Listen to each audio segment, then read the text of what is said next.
Днес сме се събрали да изчистим част от коритото на река Струма, защото, за съжаление, хората в България продължават да изхвърлят боклука в реките и си мислят, че в момента, в който го изхвърлим, той просто спира да съществува.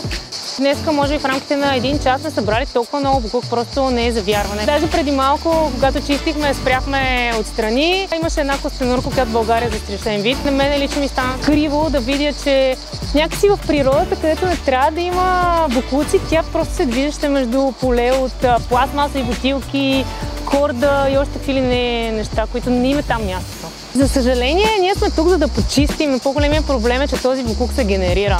Така че, ако искаме наистина да си помогнем, трябва просто да спрем да употребяваме толкова много.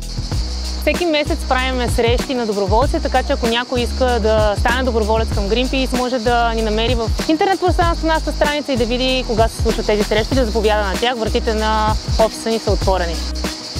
Днес правим почистване на река Струма на най-трудно достъпните места. Боклука зад нас е събран единствено за 2 часа за около 2 км разстояние. Европа няма боклуци край реките, не могат да се видят. Хубаво е хората да следят такива инициативи, може да следите на страниците на Greenpeace. Всяка година се организират подобни мероприятия. Всички са добре дошли.